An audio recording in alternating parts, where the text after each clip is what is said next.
I'll be honest, this was not the video I was expecting to make, but it feels like the video that needs to be made. I want to keep the preamble brief since you see the title of the video, you see the thumbnail. This video is a call to action.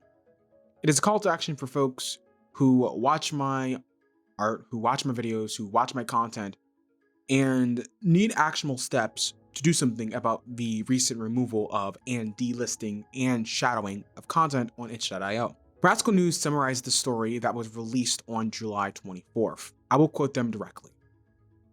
On July 24th, popular digital game platform itch.io announced it would permanently remove an undisclosed number of titles containing explicit content, while substantially more would be delisted or shadow banned in an upcoming comprehensive audit.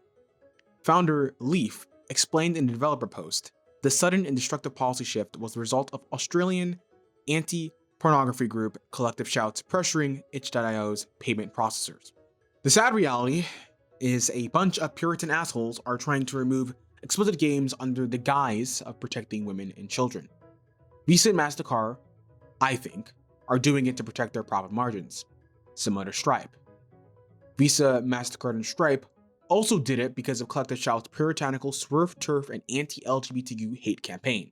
A hate campaign that Collective Shout themselves are very happy to celebrate that they quote-unquote won. But as far as I'm concerned, this is not a battle that they should be allowed to win. Nor do I think this is a battle that is going to be fixed or resolved over in 24 hours or 48 hours or whenever this video comes out. So that's why I'm making this video. To spread the word and to push people to consolidate their time, effort, and energy to doing something materially to push back on this. As such, I have tried to consolidate all the information I was able to find on Blue Sky, articles, and elsewhere in the past 48 hours to give them to you. Feel free to skip around this video, feel free to share this with whoever you want, feel free to even write a summary of this if you need. The most direct action is to call the payment processors to stop this. Collective Shout on their campaign encouraged their supporters to email and call payment processors to stop facilitating and profiting from these games. They also created an open letter to executives at MasterCard, Visa, PayPal, pushing them to do this. Likewise, we, in the TTRPG space and outside the hobby space, can muster up more than just 1,000 people. We can call and email fervently and get what we want. Void Debris, artist and VTuber, has created a very detailed anti-censorship campaign that details the phone numbers and information needed to call PayPal, MasterCard, Visa, and Stripe. Void also created this information into an easy-to-read Google Doc as well. This includes templates for letter writing and social media-specific complaints as well. And others have reported these companies are experiencing higher than normal volumes of calls and are aware of this issue.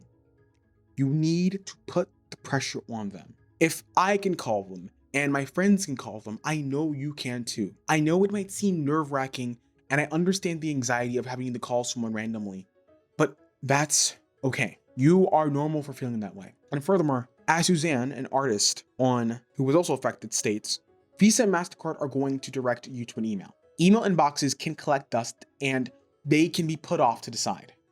And these payment processing companies are trying to offload as much work as possible. You need to be civil in this moment, but passionate and assertive. I obviously am not asking you, nor should you be doing anything that is illegal or rude. Call center workers and their managers are outsourced, underpaid, and undervalued. So treat them with the respect that they deserve, simply because they are just doing the job that MasterCard, Visa, Stripe, and PayPal have asked them to. Just note some other things. In the case of you're calling MasterCard, someone mentioned to not let MasterCard direct you to MasterCard Concierge. And secondly, MasterCard has some phone trees that can be annoying. Finally, Strip doesn't allow for adult content either, and they are on the chopping block as well, since Itch is actually waiting for more information from Stripe on the matter. Your next biggest objective is to call your representative. Tell them to stand against censorship. There is a financial censorship call campaign document that you can reference. You can email them, call them, fax them. I personally recommend, similar to calling Stripe and PayPal and MasterCard, you should call your representative, send them a physical letter if you can, and or fax them. you want to make sure that they hear you. Not only hear you, but they recognize that they hear you. They're going to likely try to shrug off your problem and think it's not that important. But for the artists that are affected, it is. So be diligent about it. Also, I have a public inquiries forum from the Canadian Civil Liberties Association linked as well for Canadians who watch my channel. Next, there are also some petitions you can sign. One is from change.org and another is from ACLU. These petitions are nice to sign, but ultimately, like I've said, our biggest efforts are going to be making and pushing these payment processors to meet our demands, which require active and passionate engagement via calling, faxing, and emailing these issues to Mastercard, Visa, and Stripe. Now, this option is risky and this is not a permanent solution. But for those who do use itch.io, or those who know people who use itch.io, you can obviously change your settings on itch and remove Nazi for tags and related items for your work. Also, for some, they might want to start listing their games on other websites, such as on WordPress with a personal WooCommerce shop, on DTRPG, as well as other places such as Etsy, Gumroad, Ko-fi, and your own personal website. Lesbian Books with Teeth has an amazing guest post talking on how to buy and sell queer content. Similarly, Lesbian Books with Teeth state that this is a stopgate response. Bethany from the Transfeminine Review near the end also recommends reading and downloading the extensive guide, The Trans Literature Preservation Project, a practical guide to resisting censorship. This details in great detail what to do and how to preserve trans literature as you live in this fascistic hellscape. Some of the key points include: 1. Republicans are trying to criminalize the ability to distribute and discuss trans literature using the internet, and we don't have robust networks to keep our communities organized and preserve that literature. 2. Centralized institutions and websites are vulnerable, and as we can see, are bound to fail us. That means nonprofits, social media sites, online stores, and payment processors that use, contain, or work with trans stories, trans creatives, and the greater LGBTQ plus community are going to disappear and or become unreliable. As a result, we should start creating micro-libraries and organizing locally these libraries. I'm not going to detail the entire 24,000 word contents of the essay since I cannot do it justice. What I will tell you is to go to the article, download it, and then download its accompanying piece, Essays Against Publishing, and get to reading. I know my audience metrics. The vast majority of us that are watching my videos are cis men living in the United States. Cis men, assumedly, but I think it's cis men, who are around the ages of 24 to their 30s. No one should have to go through this. No one should have their livelihoods turned upside down because some TERFs and SWERFs decided to petition to a massive payment processing companies. What is happening is a long history of discrimination, transphobia, queerphobia, bigotry, and puritanical nonsense. It is vitriolic, and it should make you upset. And as Bethany states in the first sentence in her conversation specifically to cis allies and cis audience members, the erosion of free speech in America and our First Amendment rights affects everyone, not just trans people. Sure, they're coming for trans people today, but tomorrow it'll be the leftists and black people. On Tuesday, it'll be the Jews. Once a precedent has been set for censorship, it becomes so much easier for an authoritarian regime to extrapolate it light years beyond its original intention. It might not affect you now. The whole society thinks like that. It'll affect everyone in short measure. Pull down the facade. This was never about trans people. It's always about power and control. So to my audience, if you haven't already, reserve this information, download this video if need be, and get to calling.